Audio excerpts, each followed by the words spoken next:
Hello everyone, कैसे हो आप सब। तो भाई ये है पार्ट 4 में जानने की कोशिश करेंगे हम सामाजिक जीवन के बारे में। ठीक है, सामाजिक जीवन में हम जानेंगे वर्ण व्यवस्था, दास प्रथा, छुआछात, जाति प्रथा, महिलाओं की स्थिति के बारे में। ठीक है, पहले हम स्टार्ट करेंगे भाई वर्ण व्यवस्था से। देखो गुप्त काल में जो वर्ण व्यवस्था थी, देखो जो गुप्त काल में समाज था 4 वर्णों में बटा हुआ था भाई।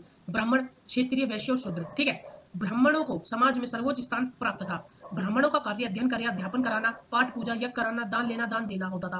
यहीं पर क्षेत्रियों के कार्य की बात कर लेते तो शस्त्र के द्वारा राष्ट्र की रक्षा करना। वैश्यों का कार्य होता था भाई कृषि पशुपालन करना। शूद्रों का कार्य होता था इन तीनों वर्णों की सेवा करना। सभी वर्ण भाई कार्य के आधार पर विभाजित है। जैसे कि मैं बात कर लूं, जो एक व्यक्ति है भाई वो कृषि कर रहा है तो भाई उसको क्या बोलेंगे भाई, वैश्य बोलेंगे। ठीक है, और अगर यही व्यक्ति ब्राह्मण, क्षत्रिय और वैश्यों की सेवा कर रहा है तो उन्हें शूद्र बोलेंगे। ठीक है, कार्य के आधार पर सबको विभाजित कर रखा था। अब चलो भाई आगे, ब्राह्मण को भाई ये डबल लाइन होगी। ठीक है, कोई नहीं। संकट काल में ब्राह्मण शूद्र द्वारा भी अन्य भोजन ग्रहण कर सकते थे। ब्राह्मणों ने अपने पेशे के अलावा दूसरे पेशे को भी अपना लिया था, जैसे कि बटा का कदम। देखो मैं समझाता हूँ। जो ब्राह्मण थे यहाँ पर भाई उनका कार्य था यज्ञ कराना, दान लेना दान देना, लेकिन वो भाई शासक भी बन रहे हैं। देखो जो मौर्य काल था, मौर्य काल के बाद भाई जो मरुत्र काल आया था, जितने भी वहां पर राजवंश या कदम वंश ले लो, बटा का वंश ले लो, नाग वंश ले लो, सब क्या थे भाई, ब्राह्मण थे। ठीक है, यहाँ पर सब अपना पेशा चेंज करेंगे धीरे धीरे। ठीक है, देखो जैसे कि मैं पढ़ने वाला हूँ। क्षत्रियों ने ब्राह्मण और वैश्यों की व्यवसाय को अपना लिया था, लेकिन इनका कार्य तो भाई क्या होता था, राष्ट्र की सुरक्षा करना होता था। इस काल में शूद्र की स्थिति में थोड़ी एक मिनट सॉरी इस काल में शूद्रों की, जो शूद्र थे, इनकी स्थिति में थोड़ा सा भाई अच्छी हुई थी। क्यों हुई थी? क्योंकि इनको कृषि कार्य करने की अनुमति दे दी गई थी। तो इनका कार्य क्या था, पहले भाई क्षेत्रीय थे, जो वैश्य थे और ब्राह्मण थे, इन तीनों की सेवा करते थे, लेकिन इनको कृषि कार्य करने की अनुमति हो गई। तो इससे क्या हो गया भाई, इनकी स्थिति में थोड़ा निखार आ गया। पहले क्या होता था, जो वर्ण थे भाई अपने जाति में ही विवाह करते थे, लेकिन धीरे धीरे जाति से बाहर विवाह होने लगे, जिससे उपजातियों का निर्माण होने लगा। चारों वर्णों की सामाजिक स्थिति में भेद दिखा जा सकता है। ठीक है, न्याय व्यवस्था में विभिन्न वर्णों के बीच भेदभाव दिखता है भाई। ठीक है, अब चलते हैं हमारी हम नेक्स्ट स्लाइड पर। देखो जैसे कि मैंने बता रखा है एक, अभी देखो ये वाली लाइन आपको नहीं समझ आ रही है तो कोई बात नहीं, हम आगे बात करेंगे इसकी। ठीक है, चलते हैं नेक्स्ट स्लाइड पर। अब समझ लेते हैं भाई उपजातियों के बारे में। देखो गुप्त काल में कई उपजातियों का उदय हुआ। इन 4 प्रकार के वर्णों के अलावा कई छोटी छोटी प्रकार की उपजातियों का भी जन्म हुआ था, जिसके कारण समाज में जटिलता बढ़ गई थी। ठीक है, जातिगत जटिलता बढ़ गई थी। उपजातियों का निर्माण 2 प्रकार से हो रहा था। क्या लिखा है भाई, उपजातियों का निर्माण था जो 2 प्रकार से हो रहा था। एक कर्म के आधार पर और एक अलग कर्म के आधार पर, तो मैंने आपको पहले ही बता दिया था। ठीक है, कर्म कार्य के आधार पर मैंने आपको पहले ही बता दिया था। ठीक है, अलग जातियों के विवाह और उनके बाद उनसे उत्पन्न संतान को अलग जाति में रखा जाता था। मतलब ये समझ लो, देखो एक है ए जाति, दूसरी है भाई बी जाति, और इन दोनों का हो गया विवाह।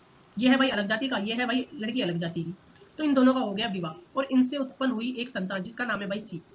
ठीक है, तो इसको रखा जाएगा भाई अलग जाति में, जिसको नाम दे दिया गया उपजाति। ठीक है, ये चीज आपको समझ आ गई होगी।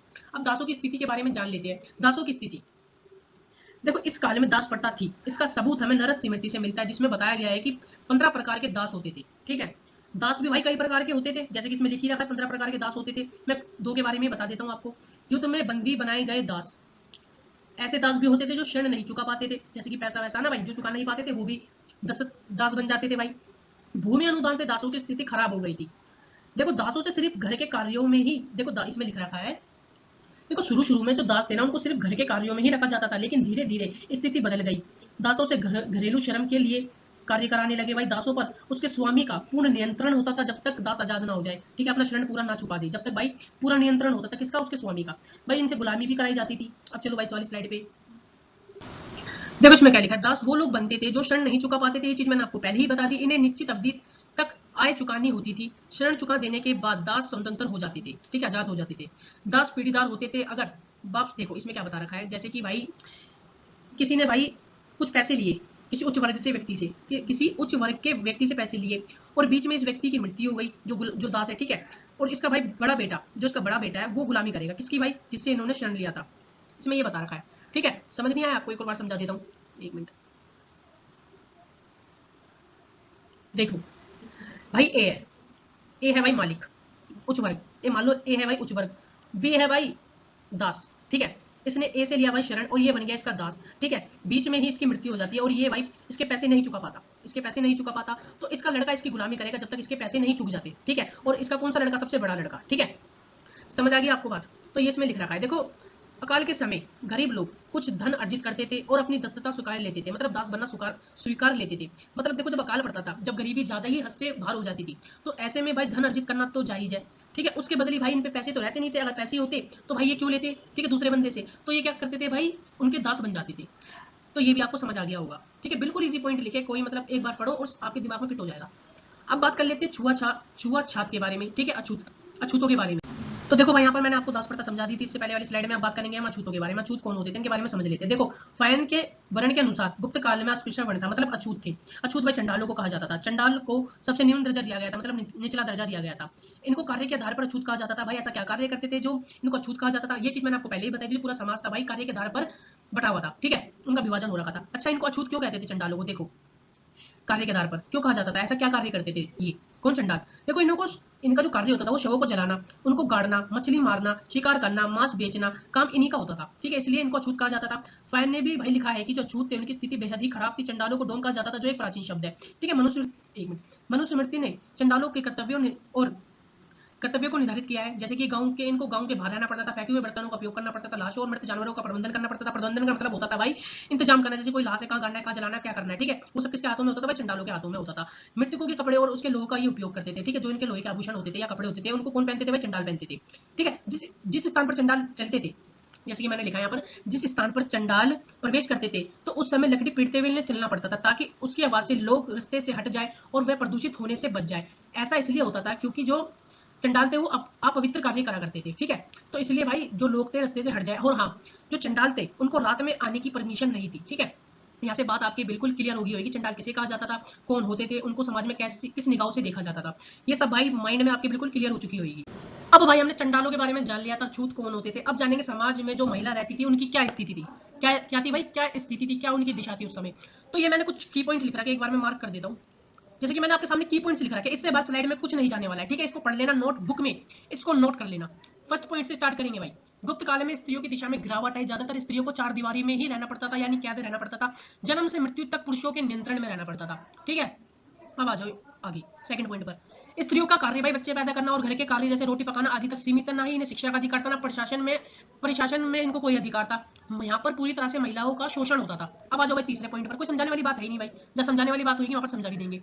देखो पर्दा प्रथा नहीं थी, केवल जो उच्च वर्ण की महिला होती थी उनको बाहर निकलते समय भाई पर्दा करना पड़ता था। पर्दे से यहाँ पर मतलब है घूंघट करना पड़ता था, ठीक है, और जो गरीब महिला होती थी उनको घूंघट नहीं करना होता था।